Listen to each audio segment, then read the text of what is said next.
We begin here. U.S. presidential hopefuls Kamala Harris and Donald Trump are making their final sprints across key swing states today, which marks the last day of campaigning before America heads to the polls tomorrow. Newzroom Afrika has a strong team on the ground in Mngambi, who is in Atlanta, Georgia, Xoli Mngambi, who is in Washington, D.C., and he joins us now live for a preview of what we can expect from you a little later on this evening, Xoli.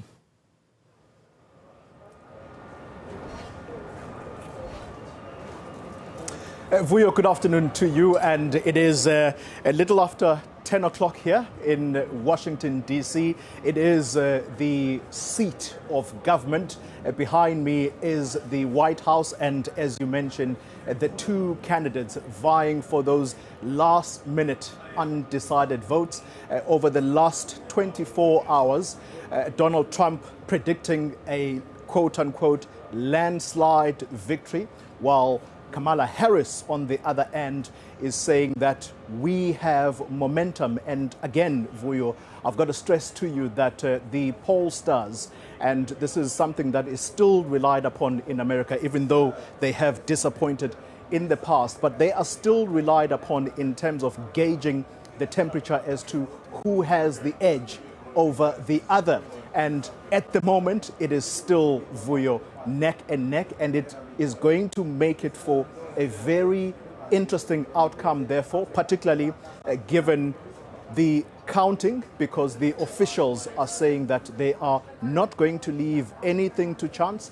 But at the same time, if they're going to be very detailed in the manner in which they count to make sure that all sides are satisfied, it might actually take longer to produce a result. And it is exactly what Donald Trump relied on in the 2020 election to say it's taken 4 days to produce a result.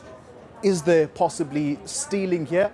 And already he has started to ramp up that language. For example, in the state of Pennsylvania, he spoke about how they are, quote unquote, fighting so hard to steal this damn thing. And so that language is again sort of coming up from Donald Trump, and some people suggesting that he is somewhat cultivating a fertile ground for there to be a dispute in this election that he may possibly not want to accept the result. But Vuyo, it's not the only focus that we're going to try and weave into this conversation today, because remember, whoever is going to occupy the West Wing here, they are going to have to tell the world how America is going to either continue being a player in global affairs, or it is possibly going to slightly pull away. And that is what many people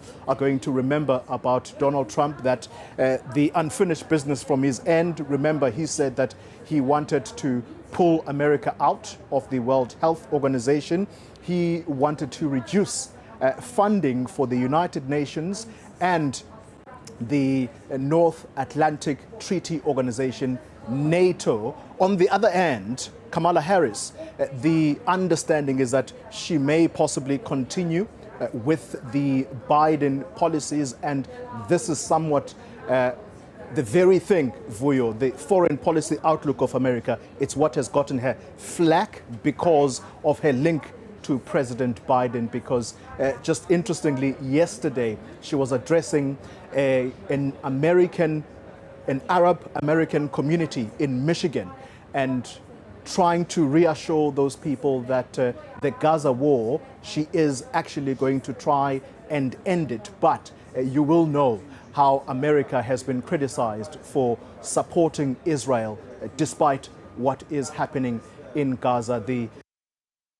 humanitarian crisis basically there. So that is sort of the sum total, if I could wrap it up that way. But there are lots more conversations, as you've pointed to, going into News at Prime. We're going to have lots more conversations, not just myself, but with people who know this space a little better than I.